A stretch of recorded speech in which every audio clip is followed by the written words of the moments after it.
Good evening, folks.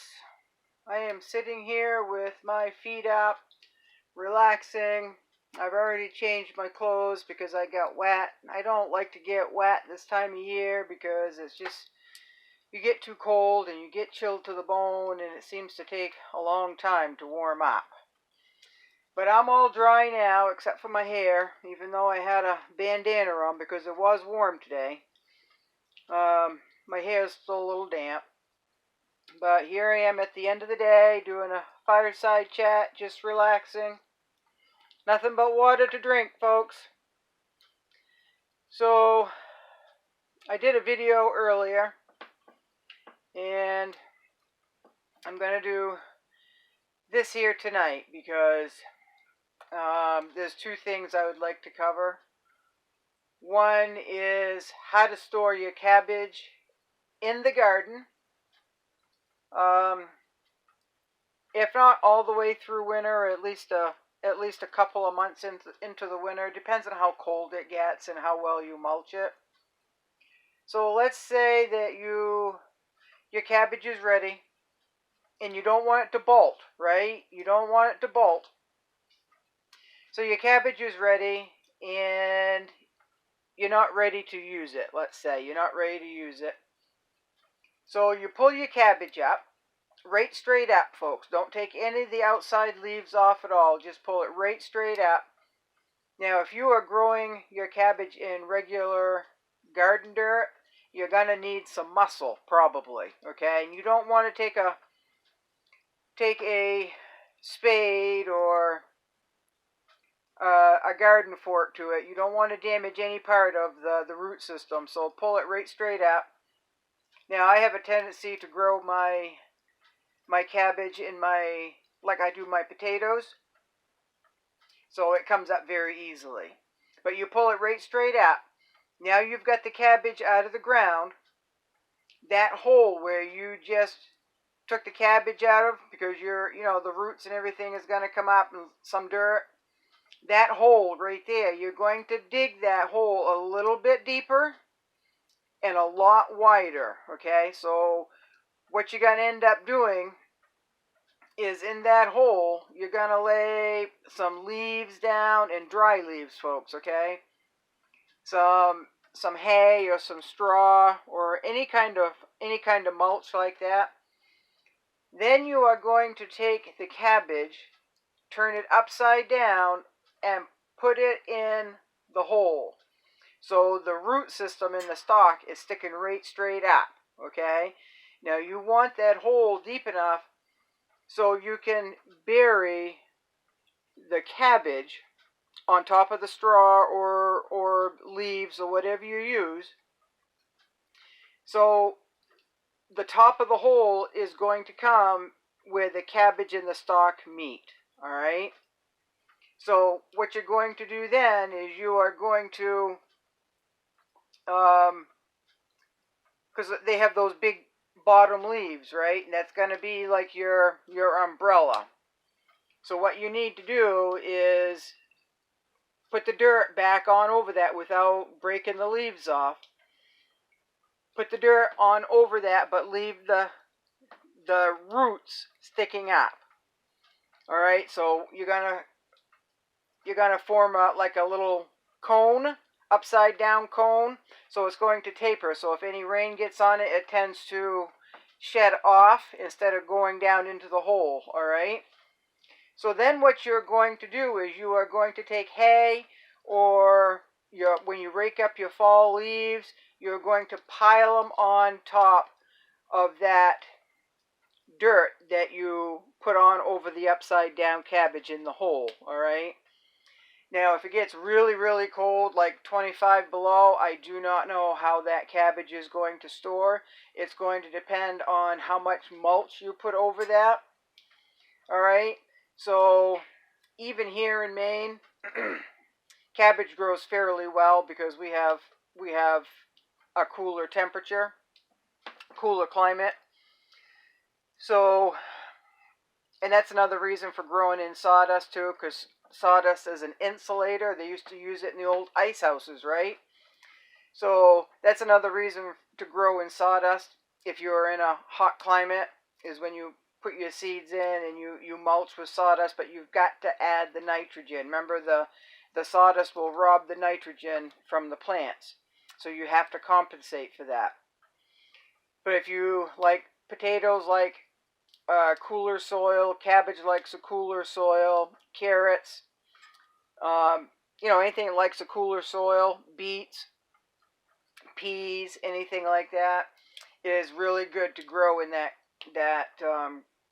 composted sawdust that I have a video on. So, and then you could store it when you need it. Let's say you're doing other produce like your greens and whatever. Those should be taken care of, because greens don't last very long right after you harvest them. So that's just a good way to put off dealing with the cabbage until after the garden produce is all taken care of. Then you can go out there and you could, dig down through your leaves or your straw, whatever, and grab the roots, pull it right straight up, and it should be good. So that's that. There's a little helpful tip for you, or something for you to research further. Now, something else that I would like to talk about is, well, let me go get the book.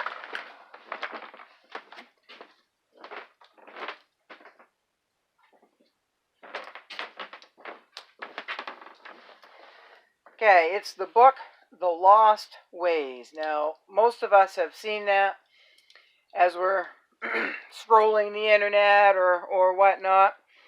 And I saw that when I was scrolling one day, and this was like maybe 4 or 5 years ago, and I'm like, what's this? I've never seen this. And then I saw a short video on it. This older gentleman was talking about the lost ways, and that sounded interesting. So I went to the website and I looked at all the reviews, and all the reviews were absolutely fantastic. I'm like, wow, how come I've never heard of this book if it's such a good book that everybody likes it? Well, I was a little naive. They do they pay people to write reviews, right? Not always, but a lot of times. So I researched it some more, and I kept coming up with the same site. So I'm like, well, I got a few extra dollars this week, I'll order it.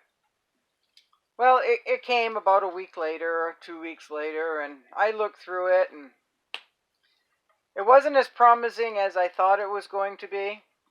Now, there are some things in there that, if you are not familiar with country life at all, or any of the older ways of doing anything, then that might be a really good book for you. If you've grown up in the country, or you've lived through those older ways and practiced those older ways, you are going to find that book isn't really going to tell you much, and they don't go into as much detail as they should. So, but anyway, I've got the book, and I've got the book. It'll be on my bookshelf, and every once in a while I'll pick it up and look to see if I missed something good. But they've got anything from how to make a smokehouse, which is really good, but you can find that online. About anything that you want to know, you can find it online. It'll be cheap. It'll be free. If you go to Permies.com, Permies, I believe. That's a really good site. And it's people like people like me that kind of live kind of unique and kind of live off grid and like the older ways and like the natural stuff. That is a really, really, really good site. Now, YouTube does not like me to post links. I've tried to post links, and a lot of them disappear. But Permies.com is a really good site if you want some information. They do like a little newsletter, and they do a discussion. There's several topics that you can't even imagine, the topics they talk about. And there's a lot of good advice, a lot of discussion. People ask questions, and people answer, have you tried this? Have you tried that? It's a really good thing to get into, folks, all right? So, granted, I don't have the time to research much. My lifestyle is very busy. So I haven't been on there for a while, but every single day, I get an email that pops up that there's a new discussion or whatnot. So that's something else you might want to look into. So this is 10 minutes long, and I go about 10 or 15 minutes on my live chats. Now, as you can see, for those of you who have a wood stove and burn wood, you know that I've got to empty out my ashes. I was going to do that today, and I just didn't get around to it. And when I did get around to it, it was pouring rain, and I was wet enough today. But for my stove here, I like to clean my ashes out about every other day when it's really cold weather. Because what happens if you have too much ash in there, it'll build up and it'll get hard. So when you put wood in, it'll kind of smother the fire a little bit. And wood needs a draft from underneath. You need space underneath the wood so it can have a draw. So if you have too much ash in there, that's going to prevent that draw, and your wood stove is not going to burn as efficiently as it should.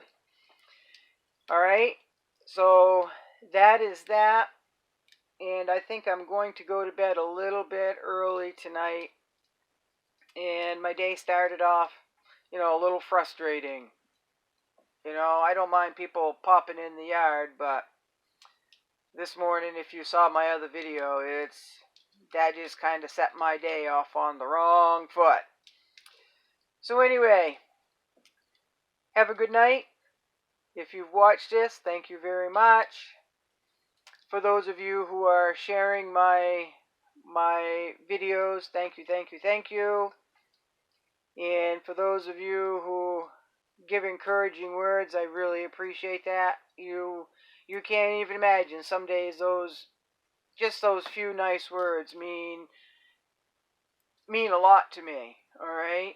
So life is tough for everybody, and times are uncertain. There's a lot of drama out there. There's a lot of helplessness out there. And all we can do, folks, is be steadfast in what we're doing. Just keep plugging along at it. If you can't get food one week, and then do some research that week, Keep the questions coming. I'll answer as I get to them. And if you've had a question up there for a while and I haven't gotten back to you or haven't done a video on it, please remind me, okay? I may have missed it, or I may have forgotten to write it down. All right, so I'm trying to cover everything as I can. I do read the comments over coffee in the morning, and sometimes I get back to them in the evening. But not always, but I try to respond, or I try to give a heart and a thumbs up to every one of them. So if I've missed you, I apologize. It is not intentional. So you all have a good night.